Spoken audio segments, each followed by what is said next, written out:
Yeah, well, like, just the reason we're doing this is kind of like we're all at a point in our lives where we have to like make these really important decisions, or we feel like we do, and like there's so many options, and like there's so much pressure to like, choose the right major. It's just kind of overwhelming, and so we just kind of want like guidance and maybe like inspiration from someone who. I can talk. I'll just rip it off, come off my sleeve, something. But I can talk about that. Yeah. Yeah. So, yeah, like where did you start? What did you major in when you first started college? You want me to talk to this camera? Or am I going to talk to you all? Us. I'm going to talk to you all. Well, I think you'll find this out. I don't know if many people end up really doing what they major in, and especially in today's economy and today's world. Myself, I knew I wanted to play basketball.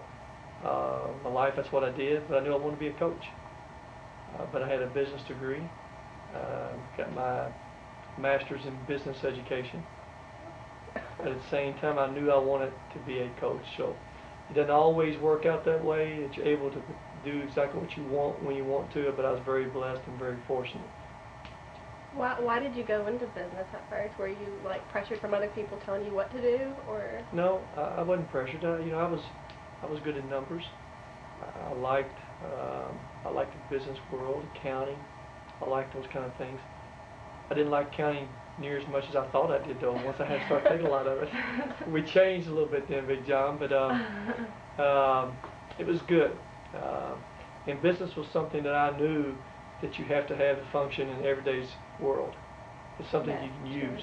There's a lot of degrees that you can get, and you really, if you don't have a job in that area, then you may not ever be able to use that very much. But business was something I know that for every person, some way, at some level, has to have some kind of business mind or background to function in today's world. If you want to know, like, what school you go to, and okay.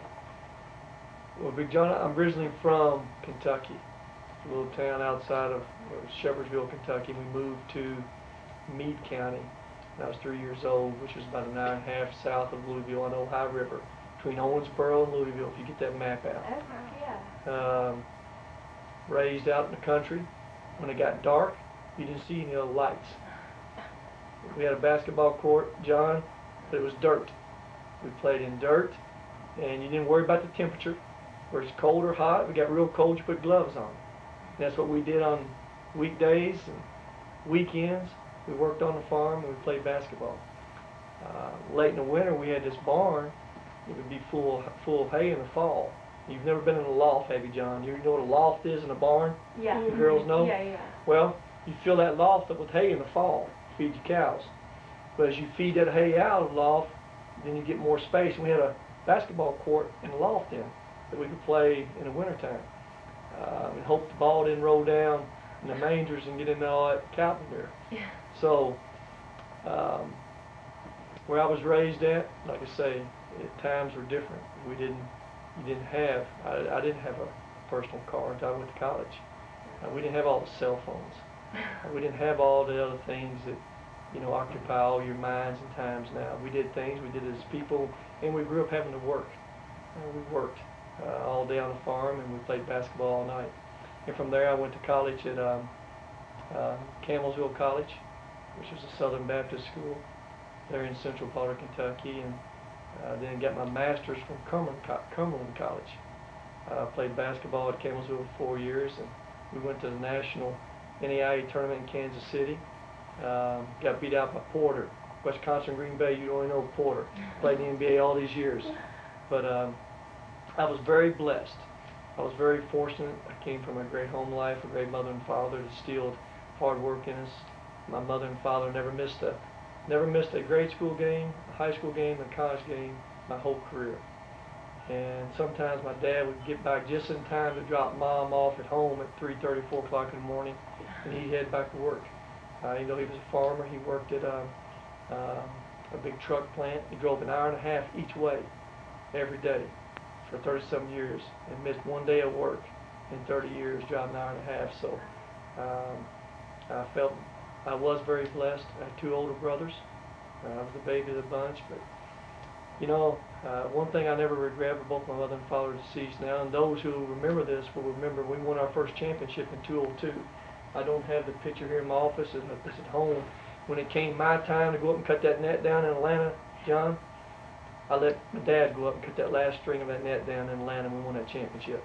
My dad was got diagnosed with cancer, and was basically, he sat on the bench with us, traveled with us, and then died in October of 2002. My mother, this is just a unbelievable story, that she passed away my first official game as head coach. Wow. First official game. It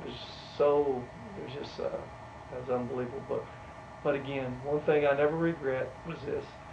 I never let a thing go unsaid. My mom and dad, talk to my mom and dad every day. I don't care if it wasn't just to say, hey Mom, I'm traveling here, can't talk now, talk to you later. And as much as it meant to me, this is the thing I realized, it meant more to them. Because now your children are gone, they love to hear from your voice. So, you know, whatever I've become, you know, God's a big part of it. But my mom and dad is what has helped me get where I am and what I'm made up of. And I'm very blessed and very fortunate to have great parents. What difficulties did you go through with that tragic event? You know, I didn't go through, you know, you go through difficulties. I don't know if it's difficulties or not. It's something you can't prepare yourself for. I don't care if you know your dad or mom was dying. There's no way to prepare yourself for it until it happens. You know, what I was able to do, there was nothing that I had to do late that I hadn't done. There was nothing never let go unsaid. I said everything throughout my life. We were very close. In those last hours of both, whatever I wanted to say was said. So I have no regrets. And all I took from it was this, is that, you know, a lot of people don't even have parents, and I know it's tough. And I wanted to realize how blessed I was just not to have two parents, but to have good parents. And I've remembered all the good times. And again, just how blessed I was to have parents I had. With our situation now, and with what happened with your family and your parents, do you think, with life being so short, and us trying to choose what we want to do, what advice would you give us to It's easy advice, girls, John, is again, don't take things for granted. That's number one. Be blessed that you got great health. That's great health. Nothing's perfect for nobody. But again, there's a whole lot of people in this world a whole lot worse off than you may think you are. And we all have problems. You know, y'all sitting there, you're worrying about what major do I have. That's really not a worry. That's an opportunity. And you need to look at things a little different. All those things that y'all let bother you sometimes as students, you should never even think about them twice. Think how blessed you are to be here in this situation, to have this opportunity, to make a decision. What am I going to decide to major in? A lot of people, most people not in that situation, and some of them don't have opportunities to make decisions. Decisions already made for them, with their health or whatever. So again, things are never as bad as it seems to be, and probably never as good as it seems to be. Lies right there in the middle sometime. But my advice is, girls and John, don't take things for granted. You've heard this all your life, boy. Treat people the way you want to be treated, man. Because at the end of the day, you are what you are and how you treat other people. And when nothing else, you have nothing else, you're going to depend on those loved ones and your friends. And one of the greatest things you're going to take from college won't be your education. It won't be your education. But you're going to take with you the rest of your life. All of you are going to develop one close friend somewhere. But for the rest of your life, you're going to have that. And you may have more than that one close friend. But that friendship is something that you can have the rest of your life. No one can take away from you. Keep asking them, I'll keep rattling off. So your parents were like a really big influence on, or like, you know, you're Sure. really inspired by them. And so like going into college, like you said, you wanted to do business, but you were interested in basketball too. So like, what made you initially interested